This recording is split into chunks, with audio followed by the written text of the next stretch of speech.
नमस्कार, मैं हूं निकेता साने खंगार और आप देख रहे हैं यूसीएन। खेल यानी कि स्पोर्ट्स हमारी ज़िंदगी में एक बहुत ही अहम किरदार निभाता है। कहीं ना कहीं हमारी लाइफ को शेप देने में और साथ ही साथ हमारे ओवरऑल डेवलपमेंट में ये हमें बहुत मदद करता है ना। और ऐसी ही एक पहल लेकर यूसीएन आपके सामने आया है नागपुर स्लम सॉकर लीग के जरिए। और इस पहल में हमारे साथ जुड़ गए हैं रायसोनी ग्रुप ऑफ इंस्टीट्यूशंस। और आज इस वक्त मेरे साथ स्टूडियो में है अमित गंधारे जी जो कि पीआरओ है, और साथ ही साथ डॉक्टर मृणाल नाइक जी जो कि प्रोजेक्ट हेड है GH Raisoni sports and cultural foundation की। सो आप सभी का स्वागत है। Thank you. Okay, so sports और एजुकेशन ये दो ऐसी चीज़ें हैं जो पैरेलल अगर हमारी लाइफ में चले तो हमारी लाइफ को बहुत अच्छा शेप देती है। लेकिन कहीं ना कहीं मतलब ऐसा कहा जाता है कि क्या खेल रहे हो, कहाँ स्पोर्ट में ध्यान दे रहे हो, अरे पढ़ाई कर लो थोड़ा सा। तो इस चीज़ को रायसोनी ग्रुप ऑफ इंस्टीट्यूशंस कैसे बैलेंस करता है कि ओवरऑल डेवलपमेंट में ध्यान दिया जाए और स्पोर्ट्स को भी बढ़ावा दिया जाए? रायसोनी ग्रुप काफ़ी दिनों से, जब से हमारा ग्रुप स्टार्ट हुआ है, हम उसी वक्त से एजुकेशन और स्पोर्ट्स को साथ साथ ही लेते आ रहे हैं। हम लोगों ने फिडे रेटिंग चेस टूर्नामेंट से स्टार्ट किया। उसके अलावा हम लोगों ने काफ़ी सारे ऐसे स्पोर्ट्स के साथ हम लोग जुड़े। और हम लोग हमेशा चाहते हैं कि पर्टिकुलरली सेंट्रल इंडिया का जो ये पर्टिकुलर रीजन है, यहाँ के स्पोर्ट्स को बढ़ावा दिया जाए। क्योंकि यहाँ पर एक जो हमारा एक नॉर्मल कल्चर होता है कि स्पोर्ट्स पढ़ाई की तरफ ज़्यादा ध्यान होता है लोगों का, और जहाँ तक हो कि मिडिल क्लास और अपर मिडिल क्लास जो है वो एजुकेशन को ही ज़्यादा बढ़ावा देता है। और हमारे स्कूल में भी हमें भी यही सिखाया जाता था कि जहाँ तक हो सके एजुकेशन में रहे, ना कि स्पोर्ट्स में। लेकिन हम लोगों ने पिछले 20-25 साल में बहुत ड्रास्टिक चेंज देखा है स्पोर्ट्स में, कि अभी लोग आईपीएल के आने के बाद कहिए या उसके पहले भी कहिए, हॉकी भी कहिए, ऐसे कुछ स्पोर्ट्स है जिनको काफ़ी बढ़ावा भी दिया गया और बच्चों ने उसे लिया भी है। लेकिन हम ये चाहते हैं कि हर तरीके के जो स्पोर्ट्स हैं उनको बढ़ावा दिया जाए। और रायसोनी ग्रुप के माध्यम से हम चाहते हैं कि हर एक स्पोर्ट्स में बच्चे आगे आएँ। तो हमारे बच्चों को भी इंस्टिगेट करते हैं कि वो स्पोर्ट्स लें, और उसके अलावा जो भी स्पोर्ट्स से रिलेटेड चीज़ें हैं वो उसमें अपने पार्टिसिपेशन करें। मैम, मैं आपसे सवाल ये पूछना चाहती हूँ कि जैसा सर ने बोला कि स्पोर्ट्स जो होते हैं वो एक्चुअली हमारी लाइफ को बदलते हैं, और स्लम सॉकर ने, फुटबॉल ने, हम नागपुर वासियों ने देखा है कि कैसे वो बच्चों की ज़िंदगी इस खेल ने बदली है। तो आप जहाँ पर हेड करती है स्पोर्ट्स एंड कल्चरल दोनों चीज़ों को, तो आप क्या सोचती है कि ये कितना इम्पॉर्टेंट है हमारे ओवरऑल होलिस्टिक डेवलपमेंट के लिए? बेसिकली जब हम ये सोचते हैं कि हम एज अ पर्सनालिटी आगे बढ़ना चाहते हैं, तो आप जब पर्सनालिटी की बात करें, you can not talk about only एक पर्सन जिसको एक पर्टिकुलर सब्जेक्ट के बारे में चीज़ें पता है। फॉर एग्ज़ाम्पल, अगर मैंने लॉ किया है और मैं पूरे टाइम अगर सिर्फ लॉ की बात करूं, तो it won't make any change in the life of anybody.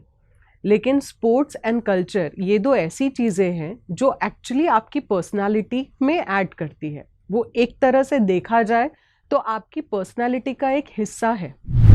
हम सिर्फ उस हिस्से को बढ़ावा दे रहे हैं। Education is something which society wants, but sports and culture is something that you yourself you want for a self, for the personality of yourself. और मराठीमध्ये असं म्हणतात की हे सुप्त गुण आहे। Sports and culture is something which is hidden. If we encourage that, for sure ये एक चीज़ है जो सामने आ सकती है। मतलब कोयले की खदान में जैसे हीरा छुपा हुआ होता है, वैसे हमारे अंदर ये चीज छुपी हुई होती है। बिल्कुल, अगर उसे तराशा जाए, अगर पॉलिश किया जाए, तो वो अलग ही निखर कर वो चीज बाहर आती है। हर किसी को स्पोर्ट्स में या कल्चरल इसमें हम ये नहीं कह रहे कि आप बैठ के सिर्फ गाना गाए या आप सिर्फ डांस करें या आप सिर्फ कुछ लिखते रहें। कल्चरल में भी ऐसी बहुत सारे आयाम हैं जिसमें हम चाहते हैं कि आप अपने आप को पहचानें। तो जब तक आपको कोई उस चीज़ के लिए बढ़ावा नहीं देगा, जैसे आपने पहले ही कहा कि पढ़ाई करो, क्या खेल कूद रहे हो, पढ़ाई करो, ये क्या गाते घूम रहे हो, ये सारी चीज़ें जो यूजुअली फैमिलीज़ में होती है। और सर ने जैसे कहा कि एक पर्टिकुलर क्लास है, इनकम क्लास है, जो चाहता है कि उसका बच्चा सिर्फ पढ़े, उसकी तरफ ध्यान दे। लेकिन अभी ये अवेयरनेस आ चुका है कि स्पोर्ट्स और कल्चर ये ऐसी चीज़ें हैं जो पर्सनालिटी को इस तरह से डेवलप करते हैं कि आप अपनी पढ़ाई में बिकॉज ऑफ दैट एक्सेल कर सकते हैं। And we in our group encourage learning through such kind of things. कोई एग्जाम्पल अगर आप शेयर कर सके सर कि किस तरह से रायसोनी ग्रुप ऑफ इंस्टीट्यूशंस अलग हैं और दोनों चीज़ों को साथ में पैरेलली सपोर्ट कर रहे हैं?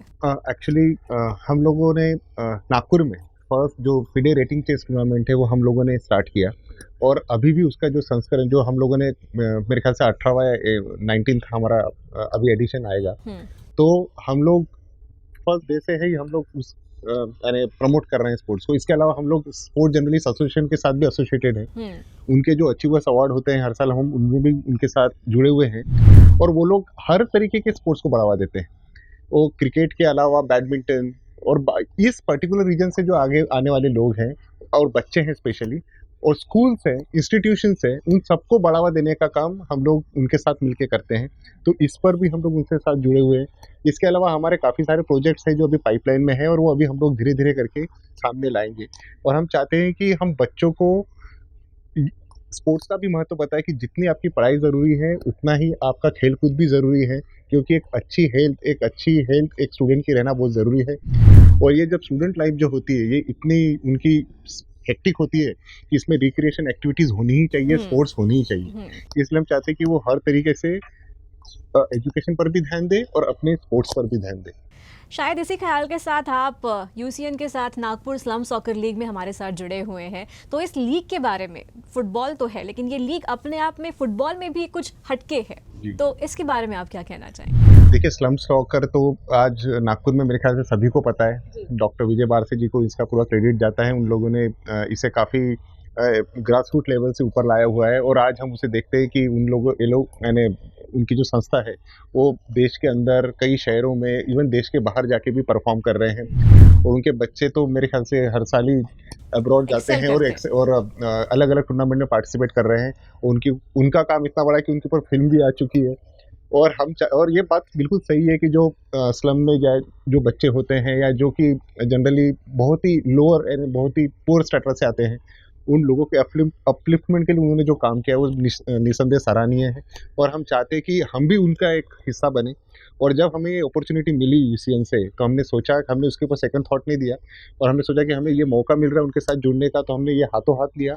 हमारे चेयरमैन जो हैं श्री सुनील रायसोनी जी, उन्होंने भी इसका पूरा समर्थन किया। और जैसे ही हमें अप्रोच किया गया, हम लोगों ने सोचा कि यही मौका है, और हम लोगों ने इसके साथ जुड़ गए। क्या बात है। तो उम्मीद करते हैं जो सफ़र शुरू हुआ है ये और आगे तक जाएगा।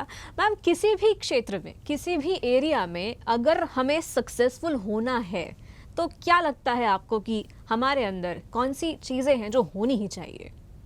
विल पावर सबसे पहली चीज़। अगर आप किसी भी क्षेत्र में आगे जाना चाहते हैं तो आपका दृढ़ निश्चय ही है जो आपको आगे ले जा सकता है।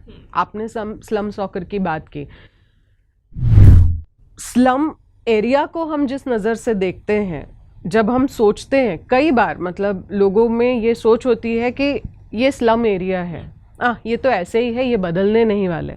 आप रास्ते पर भिखारियों को देखते हैं, आप सोचते हैं ये बदलने नहीं वाले, लेकिन उसके लिए एक पहल करना ज़रूरी है।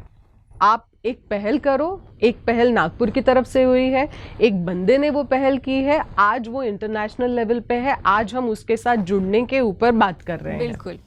सो सबसे बड़ी चीज़ है दृढ़ निश्चय। उसका एक एग्जाम्पल खुद ये स्लम सॉकर का जो टूर्नामेंट है वो है कि यहाँ पे वो बच्चे खेलेंगे जिन्होंने अपना विल पावर उतना स्ट्रॉन्ग किया कि वो यहाँ तक पहुँच सकते हैं। किसी भी चीज़ के लिए कभी भी आपका फिनेंशियल बैकग्राउंड जो है वो बैरियर नहीं हो सकता। अगर आपका दृढ़ निश्चय है किसी चीज़ को लेके, तो आप पहुंच सकते हैं कहीं भी, जहां कहीं आप जाना चाहते हैं। अगर आपकी बात का सार निकालूं तो वो एक कहावत है कि अगर नजरिया बदलो तो नज़ारे आसपास के बिल्कुल बदल जाते हैं। बिल्कुल। बट वो नजरिया बदलने की जरूरत होती है, और कहीं ना कहीं वो पहल जो है वो शुरू हो चुकी है। हमारी सोसाइटी का पार्ट है। हम जहां बात कर रहे हैं कि we live in a society जहां हम एक अच्छे लेवल अपने बच्चों को देना चाहते हैं, लेकिन एक तरह से सोसाइटी को भी ये देखना ज़रूरी है कि कल को हमारे बच्चे भी एक पर्टिकुलर क्लास ऑफ बच्चों से मिलने वाले हैं। आज अगर हम सपोर्ट नहीं करेंगे तो कल हमारे बच्चे जिनसे मिलने वाले हैं उनके ऊपर उस चीज़ का क्या इम्पैक्ट आएगा। आज अगर हम जिस चीज़ को आगे बढ़ाना चाहते हैं उस चीज़ को हम आगे ना बढ़ाए तो नीचे जो आगे जो जनरेशन आने वाली है उस जनरेशन पे इसका क्या इफेक्ट होगा। सो दिस इज समथिंग जो हम लोगों ने इस चीज़ को एक्सेप्ट किया कि ये हमारा पार्ट है एंड ये बच्चे जब तक हम इन्हें प्लेटफॉर्म नहीं देंगे तब तक ये आगे नहीं आने वाले। सो अगर उनका दृढ़ निश्चय है तो हमको एक सिर्फ पहल करनी है। बिल्कुल बिल्कुल। और अगर फिलहाल मैं पर्टिकुलर किसी खेल की बात करूं या फिर जैसे कल्चरल किसी परफॉर्मेंस की बात करूं तो स्पोर्ट्स और स्टेज परफॉर्मेंस इसमें हमें एक मौका मिलता है। उस मौके के लिए हम सालों से मेहनत करते हैं, सालों से हम प्रैक्टिस करते हैं वो एक गोल करने के लिए, और उस गोल के दौरान अगर हम लोग प्रेशर में आ गए, अगर हमने अंडर प्रेशर वो गोल मारने की कोशिश की तो शायद वो मिस हो जाता है या वो परफॉर्मेंस हमारी ख़राब हो जाती है। तो मुझे लगता है कहीं ना कहीं एजुकेशन में जब हम लोग सब्जेक्ट चूज़ करते हैं कि हमें आगे क्या पढ़ना है, हमारा इंटरेस्ट क्या है, वो भी एक गोल की तरह ही होता है कि अगर किक बराबर लग गई तो फिर मतलब मज़ा आ जाता है पढ़ाई करने में। तो ये जो कन्फ्यूजन स्टूडेंट्स को होता है कि स्कोर जब करना है, गोल जब मारना है, अभी 10वीं की पढ़ाई की है, 12वीं की पढ़ाई की है, इतनी मेहनत की है, तो आप कैसे गाइड करते हैं बच्चों को कि वो करेक्ट स्ट्रीम जो है वो उसे चूज़ करे और रिग्रेट ना हो उन्हें कि बाद में जाके कि अच्छा मुझे तो ये पसंद था पर मैंने ये कर लिया, कोई बात नहीं वापस से शुरू करते हैं, तो वो साल बच जाते हैं। तो कैसे आप उनको भी गाइड करते हैं, काउंसिल करते हैं कि वो सही स्ट्रीम चुने और सही रास्ते पर आगे बढ़े? देखिए हमारे हर वर्ष हमारे पास हम लोग काउंसलिंग सेशन ऑर्गेनाइज करते हैं और अगर आप अभी भी जाके देखें तो जो हमारा कार्यालय है, ऑफिस है, वहाँ पे काफ़ी सारे काउंसलर्स बैठे होते हैं। और जब बच्चे आते हैं स्पेशली 12th करने के बाद तो सारे बच्चे कंफ्यूज होते हैं। वो इस इन्फ्लुएंस में आते हैं कि मेरा फ्रेंड जो है वो पर्टिकुलर स्ट्रीम में जा रहा है, मेरे 4 दोस्त एक तरफ जा रहे हैं तो मैं भी उसी स्ट्रीम में जाऊँ। वो अपने इंटरेस्ट को ध्यान पे नहीं रखता है, वो अपने देखता है कि कहाँ पर उसे खुशी मिलेगी, कहाँ उसके दोस्त है, कहाँ वो एंजॉय कर पाएगा। लेकिन ये ऐसा नहीं है। हम लोग उस बच्चे के ओवरऑल परफॉर्मेंस को जज करते हैं, 12th तक कि उसने क्या किया है क्या नहीं किया, उसे प्रॉपरली बताते हैं कि भाई ये पर्टिकुलर स्ट्रीम आपके लिए ज़्यादा उचित है। वो ठीक है, वो जो आपका मोमेंट होता है वो कि मेरे दोस्तों के साथ जाना, लेकिन इवेंचुअली उसे अपनी लाइफ खुद ही तराशनी है आगे चल के। तो हम उसे बताते हैं कि आप इस तरफ जाइए, इस तरफ जाइए, और फोर्स तो नहीं कर सकते लेकिन एक करेक्ट गाइडेंस, एक करेक्ट काउंसलिंग हम उनसे प्रोवाइड करते हैं। और जब वो उस काउंसलिंग सेशन से होते हुए जब वो किसी जगह एडमिशन ले लेता है तो उसके बाद हमारे कॉलेज में काफ़ी सारे क्लब्स हैं, जैसे कि डांस क्लब है, सिंगिंग क्लब है, रिक्रिएशन क्लब है, रीडिंग क्लब है, बुक रिव्यू क्लब है, 30+ क्लब्स है। तो हम इन क्लब के जरिए उनको इंस्टिगेट करते कि आप इसमें रजिस्टर करें और अपने इंटरेस्ट की चीज़ों में रजिस्टर करें, क्लब में रजिस्टर करें, और वो जो एक्टिविटीज़ वो लोग साल भर लेने वाले हैं उसमें पार्टिसिपेट करें, क्योंकि ये जो क्लब्स है ये आपकी पर्सनैलिटी को भी निखारने में हेल्प करता है। राइट, यानी आप एजुकेशन तो कर ही रहे हैं लेकिन उसके साथ साथ आजकल आपकी स्किल्स भी इन्हांस होना ज़रूरी है। जो इंटरपर्सनल स्किल्स है, आपके जो कम्युनिकेशन स्किल्स होते हैं, ये सारे स्किल भी मैंने आगे ये भी इम्प्रूव होने चाहिए, और उसमें ये क्लब जो है बहुत काफ़ी अच्छी भूमिका निभाते हैं। तो हम बच्चों को यही बताते हैं कि आप अपने इंटरेस्ट के जिसमें आपको लगता है कि आप बहुत अच्छा कर सकते हैं और आपके परफॉर्मेंस को देखते हैं हमें लगता है कि आप इस फील्ड में जाए, और वहाँ पर जाने के बाद इन चीज़ों को करें तो आपका अच्छा ही होगा। यानी आपको वो भी हम एक तरीके से गाइड ही करते हैं, और उससे ज्यादा तो हम कुछ कर नहीं, बाकी तो उनकी चॉइस होती है, हमें बस गाइड करना, रास्ता दिखाना है, अब उसे ऑप्ट करना और फिर आगे कैसे बढ़ना, ये उस इंडिविजुअल पर कहीं ना कहीं डिपेंड करता है। अगर मैं फिलहाल आप दोनों की लाइफ के बारे में बात करूं तो संघर्ष यानी कि स्ट्रगल एक ऐसा शब्द है, कहते हैं कि जब तक ये ना हो जिंदगी में तब तक सक्सेस का मज़ा नहीं आता, या फिर तब तक समझता नहीं है कि जीतना किसे कहते हैं या किसी चीज़ को पाना क्या कहते हैं। कोई पर्सनल एक्सपीरियंस आप शेयर करना चाहेंगे जहाँ पर स्ट्रगल आपकी लाइफ में भी था, लेकिन जैसे स्पोर्ट्स में हार जीत में जीत भी मिलती है, तो कैसा कोई एक एग्जांपल अगर आप शेयर? मैं तो खुद क्रिकेट खेलता था, इंटर कॉलेजिएट्स लेवल पे मैं खेल चुका हूँ। तो क्रिकेट एक जो कहते हैं कि एक टीम वर्क, क्योंकि क्रिकेट जो एक सांघिक खेल है जिसमें कि आपको 11 लोगों के साथ खेलना पड़ता है, और वो 11 लोग 11 तरह के होते हैं, उनकी मानसिकता 11 तरह की होती है। तो इन 11 लोगों को लेके चलना ये भी एक तरीके से यानी एक वो जो टीम वर्क होता है कि वो सिखाता है, आपकी लीडरशिप क्वालिटी को एनहांस करता है, इसके अलावा जो आप वहाँ पर जो मेहनत करते हैं, वहाँ पे जो आपका परफॉर्मेंस यानी वो दिखाता है कि हर मोड़ पे आपको जब आप कोई चीज़ परस्यू कर रहे हैं तो हार भी मिलेगी, जीत भी मिलेगी, लेकिन इन सब से रास्ता बनाते हुए आपको आगे बढ़ना है। ये सारी चीज़ें आपको स्पोर्ट्स में सीखने को मिलती है। वो जो डिसअपॉइंटमेंट होता है हारने का और जीतने की जो खुशी होती है, ये दोनों चीज़ें आप एक ही जगह अनुभव कर सकते हो स्पोर्ट्स में। और वो भी आपको यानी हेल्प करता है कि आप इन सारी चीज़ों को भी, अगर बहुत ज़्यादा खुश भी नहीं होना है जीतने के बाद और दुख होने के बाद एकदम से आपको लो भी नहीं फील करना है, आपको अपना बैलेंस बना के रखना है। और ये जो बैलेंस है ये लाइफ में बहुत ज़रूरी है, भले ये स्पोर्ट्स हो या आपकी पर्सनल ज़िंदगी हो। तो ये एक बहुत बड़ी चीज़ है, स्पोर्ट जो है आपको सिखाता है और इसका मुझे पर्सनल लेवल पर बहुत फ़ायदा हुआ। मृणाल जी, आपका कोई experience? As Sir said, he was in cricket. I played badminton.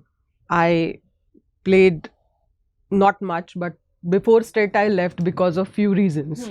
So, but yes, बहुत enjoy किया है बैडमिंटन, क्योंकि उस वक्त भी काफ़ी सीखने को मिला. And again 11th से 12th या फर्स्ट ईयर तक बैडमिंटन में मैं थी. फिर उसके बाद में बिकॉज ऑफ द रीजंस जो मैंने बाकी पाथ चूज़ किए, उस वजह से मैं प्रैक्टिस के लिए वक्त नहीं दे सकती थी उस वक्त. Plus I am into music. Cultural area भी है जहाँ पे मैंने ये किया. पंडित सुभाष कशाड़कर जी के यहाँ पे आई यूज़ टू लर्न. सो उस वजह से कहीं ना कहीं ये चीज़ पता है कि म्यूज़िक जो है वो आपके सोल की एक्सरसाइज है एंड स्पोर्ट्स जो है वो आपकी फिजिकल एक्सरसाइज है. ये दो चीज़ें आपको whatever you are, whatever the personality I am, ये दो चीज़ें स्पोर्ट्स एंड कल्चर, ये दो चीज़ें जैसे मैंने पहले भी कहा कि ये आपकी पर्सनैलिटी को ऐड करता है, बट कहीं ना कहीं ये आपको एक लेवल पे स्टेबल रखता है. मुझे अब गुस्सा हर किसी को आता है, सो इट्स लाइक मेरे लिए ये स्पोर्ट्स और कल्चर जो है ना, ये कहीं ना कहीं मेरा स्ट्रेस बस्टर है. मैं हमेशा, मतलब आज भी अगर मैं मेरे स्टूडेंट्स के भी साथ बात करती हूँ तो मैं उनको कहती हूँ कि आप हर गेम पे हाथ रखिए. इट्स नॉट लाइक कि आपको मास्टर करना है, लेकिन आपको पता होना चाहिए कि वो खेलते कैसे हैं. आपको पता होना चाहिए कि उसको आप स्ट्रेस बस्टर के तौर पे कैसे यूज कर सकते हैं. So this sports and culture is something I use for my self. मैं अगर मुझे गुस्सा आता है तो गुस्सा निकालने के लिए I truly play badminton with wall, क्योंकि मुझे पता है बैडमिंटन कैसे खेली जाती. When I feel stress and I am mentally disturbed somehow, so I surely go for music. I listen classical music. मैं गज़ल सुनती हूँ. I just go for the music and within a spur of few moments I come out of everything. So this is something जो मुझे मेरी चीज़ों पे focus करने का चांस देता है. This is something जो मुझे खुद को बैलेंस रखने के लिए हेल्प करता है. सो जैसे आपने पूछा कि लाइफ चेंजिंग एक्सपीरियंस या ऐसे, बट दिस इज समथिंग जो मुझे मेरी विल पावर के लिए हेल्प किया. मैंने 10th तक फुल मराठी मीडियम में किया हुआ है. From 11th I was totally into English medium. So ये कुछ चीज़ें हैं जो मैं कर पाई क्योंकि मुझे पता था कि मुझे अपने आप को किस तरह से बैलेंस रखना है. एंड स्पोर्ट्स और कल्चर ये दो ऐसी चीज़ें हैं जो मेरे लिए मेरे हर मोमेंट पे, मेरे लाइफ के हर पॉइंट पे मुझे हेल्पफुल रही है, whether I am working for it और whether I am using for myself. Right. मतलब स्पोर्ट्स जो है सिर्फ आपकी बॉडी को स्ट्रेंथन नहीं करता बल्कि आपके माइंड को भी शार्प करता है, काम करता है, स्ट्रेंथ बढ़ाता है. आपका डिसीजन मेकिंग एक तरह से एक मतलब एजेस मिल जाते हैं आपके डिसीजन मेकिंग को. कॉज यू नो स्पोर्ट्स में आपको पता है कि आप किस वक्त कौन सा डिसीजन लेंगे और कहाँ आपको ये करना है. आपके कोचेस ने आपको क्या बताया है and how you are going to apply that. So similarly ये एक पर्टिकुलर स्पोर्ट्स में ऐसी चीज़ है कि आप एक तरह से डिसीजन मेकिंग की तरफ बढ़ते हैं. टीम गेम्स में आप टीम के साथ में बढ़ना चाहते हैं. स्कूल में आई use to play kho kho and volleyball and handball. So I was not a player, but मुझे पता था कि ये गेम्स कैसे खेले जाते हैं. I was an extra in cricket team, but I knew कि क्रिकेट कैसा खेलते हैं. So whatever the reason is, whatever the area I explored, I was able to understand कि वो चीज़ क्या है और उसको किस तरह से टैकल करना है अगर लाइफ में आपके इस तरह के मोमेंट्स आते हैं. So these two things are there which help me a lot. rather helping me. Right, so moving on, life और खेल, ये दो ऐसी चीज़ है जिसमें हमेशा हमें अपने आप को अपडेट करना पड़ता है, क्योंकि अगर हमने अपने आप को अपडेट नहीं किया, अपनी ताकत नहीं बढ़ाई, तो कहीं ना कहीं हम उस रेस में पीछे चले जाते। अगर मैं एजुकेशन फील्ड की बात करूं तो उसमें भी नई नई चीज़ें ऐड होते जा रही है। आज से 2 साल पहले किसी ने नहीं सोचा था कि हमें कंप्यूटर के सामने या लैपटॉप के सामने बैठकर अपनी पूरी पढ़ाई को कंप्लीट करना होगा। तो सडन चीज़ें आती है, अपने आप को हमें अपग्रेड करना पड़ता है। सो अगर मैं एजुकेशन की ओवरऑल बात करूं तो रायसोनी ग्रुप ऑफ इंस्टीट्यूशंस कैसे हमेशा अग्रसर रहता है और अपने आप को अपडेट करता रहता है, क्या नई नई चीज़ें लाता रहता है? सर क्या कहेंगे? देखिए, जैसे कि आपने अभी कहा कि 2 साल पहले किसी को पता नहीं था कि जब पैंडेमिक जब स्टार्ट हुआ कि मैं इस बात का श्रेय टीचर्स और स्टूडेंट दोनों को दूंगा, क्योंकि उन लोगों को अडाप्ट होना पड़ा न्यू नॉर्मल को। उनको कभी पता नहीं था कि हमें मोबाइल के, हम लोग मना कर देते स्टूडेंट को मोबाइल ले जाने के लिए कहीं पर, दिन ऐसे आए कि उनको मोबाइल का ही सहारा लेना पड़ा। टेचर्स लोगों ने भी अपने आप को एक्विट किया कि भैया मुझे ये पढ़ाना है तो मुझे इसके सामने आना पड़ेगा। तो जिस तरीके से वो लोग अडाप्ट हुए न्यू सिचुएशन को, न्यू टेक्नोलॉजी को, इस तरीके से ठीक है, ये तो स्कूल की या हमारे जो रेगुलर टीचिंग इसकी बात होगी, लेकिन इस तरीके के काफी इनोवेशन ऑलरेडी चल रहे हैं। जो कोर्सेज कुछ साल पहले चल रहे थे अभी वो कोर्सेज नहीं चल रहे, अभी कुछ नए कोर्सेज आ गए हैं। तो जैसे जैसे टेक्नोलॉजी विकसित होती जा रही है उसी तरीके से आपके पाठ्यक्रम, आपके जो सिलेबस है वो भी चेंज होते जा रहा है। और बच्चे जो हैं वो भी अभी काफी इंफॉर्मेटिव हो गए, उनको भी काफी और जो कोर्सेज इतने डायनामिक हो गए कि जो 2 साल या 3 साल पहले कोर्सेज थे उसमें भी अभी काफी चेंजेस आ गए। तो रायसन ग्रुप हमेशा यही करता आ रहा है कि जो भी नई टेक्नोलॉजी या जो भी नए टाइप के सिलेबस आ रहे हैं, हमारे एक एक्सपर्ट्स होते हैं जो उसके ऊपर बैठते हैं, विचार करते हैं कि बच्चों को किस तरीके से नए सब्जेक्ट, नए कोर्स के बारे में जानकारी दी जाए, अपडेट किया जाए, क्योंकि बच्चों को ये सारी चीजें बताना जो, वरना वो पीछे रह जाएगी। जिस अभी डाटा साइंस, आर्टिफिशियल इंटेलिजेंस इसका जमाना है, तो अभी जो कोर्सेस आ रहे हैं उससे रिलेटेड आ रहे हैं। अभी सारी चीजें ऑटोमेशन की तरफ धीरे धीरे बढ़ती जा रही है। तो अभी हमारे भी जो कोर्सेस है वो भी अब पुरानी स्किन शेड करके नए एक्वायर कर रहे हैं। तो हम लोग चाहे कि जो हमारे रायसन ग्रुप में हम लोग हमेशा यही प्रयत्न करते हैं कि जो अद्ययावत टेक्नोलॉजी से जो भी है, जो लेटेस्ट टेक्नोलॉजी है या जो भी अभी चल रहे हैं, कोई जो बच्चों के लिए यूजफुल है, ऐसा नहीं है कि नए आगे मतलब पुराने ये हो जाए, लेकिन जो पुराने कोर्सेज भी चल रहे हैं उनको भी आज के जमाने के साथ किस तरीके से स्टैंड किया जाए, और उसमें हमारे साथ कॉन्स्टेंट चेंजेस चलते रहते हैं। और अभी भी हम लोग उसी प्रोसेस में लगे रहे, क्योंकि ये प्रोसेस तो कंटिन्यू चलता ही रहेगा। और हम चाहते हैं कि हमारे भी बच्चे जो नई टेक्नोलॉजीज आ रही हैं, न्यू सिलेबस आ रहे हैं, इसमें और महारत हासिल करें और आगे बढ़ते जाएं। उसके साथ हम लोग सारी चीज़ें जो हैं, स्पोर्ट्स है, कल्चर है, एजुकेशन, नया जो लेटेस्ट टेक्नोलॉजी आ रही है, सारी चीज़ों का एक अच्छा अमलगमेशन कर रहे हैं। और हम चाहते हैं कि हमारे बच्चे उसमें आगे बढ़ते जाएं, और हम उसके लिए निरंतर प्रयास कर रहे हैं जी।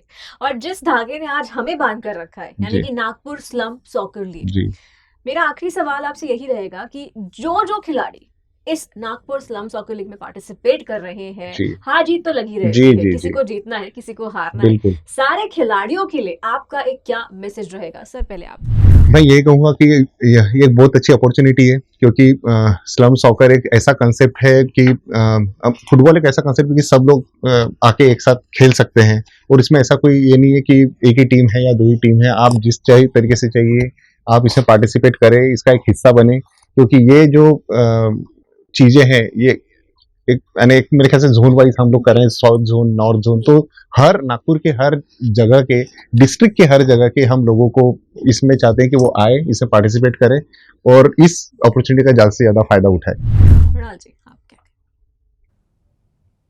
मैक्सिमम सर ने जैसा कहा उसमें सिर्फ मैं ये ऐड करूँगी कि क्योंकि दिस इज समथिंग, एक डिफरेंट टूर्नामेंट है, एंड मैं यही कहना चाहूँगी कि जो बच्चे इसमें पार्टिसिपेट कर रहे हैं, अगर वो सच में चाहते हैं जो चीज़ में वो है वहाँ से निकलने के लिए, तो ये स्लम सॉकर एक बहुत बड़ा ज़रिया है अपने आप को एक अलग तरीके से इस्टेब्लिश करने का।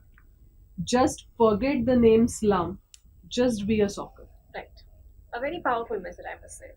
सो they will be out of it, and from this for sure, क्योंकि उनको पता चल चुका है कि वो कहाँ कौन सी चीज़ में एक्सेल करके बाहर आ सकते हैं। ये एक चैलेंज है, आप जीतो या हारो, उसी तरह से जिस मैच में आप है, जिसको आप एक टीम से हो, that team is called slum, तो वो लाइफ की जो मैच है उसमें भी आपको जीतना है या उसमें भी आपको आगे बढ़ना है, तो just leave that word slum as part of your life and just play the game. So thank you so much, आप दोनों ने आज Thank वक्त you. में से वक्त निकालकर इतनी सारी बातें खेल, एजुकेशन और रायसोनी ग्रुप ऑफ इंस्टीट्यूशंस के बारे में हमें बताई. आखिर में आपसे यही कहूँगी कि लाइफ जो होती है ना, वो बिल्कुल एक खेल की तरह होती है. आगे क्या होने वाला है, आगे कौन सा टर्न आने वाला है, हमें बिल्कुल पता नहीं होता. बस हमें तैयार होना होता है और अपना जी जान लगाकर खेलना होता है. तो नागपुर, आपसे भी यही दरख्वास्त है कि आप हमारे साथ नागपुर स्लम सॉकर लीग में जुड़े रहेंगे और यूसीएन ऑफ कोर्स देखते रहेंगे. Thank you.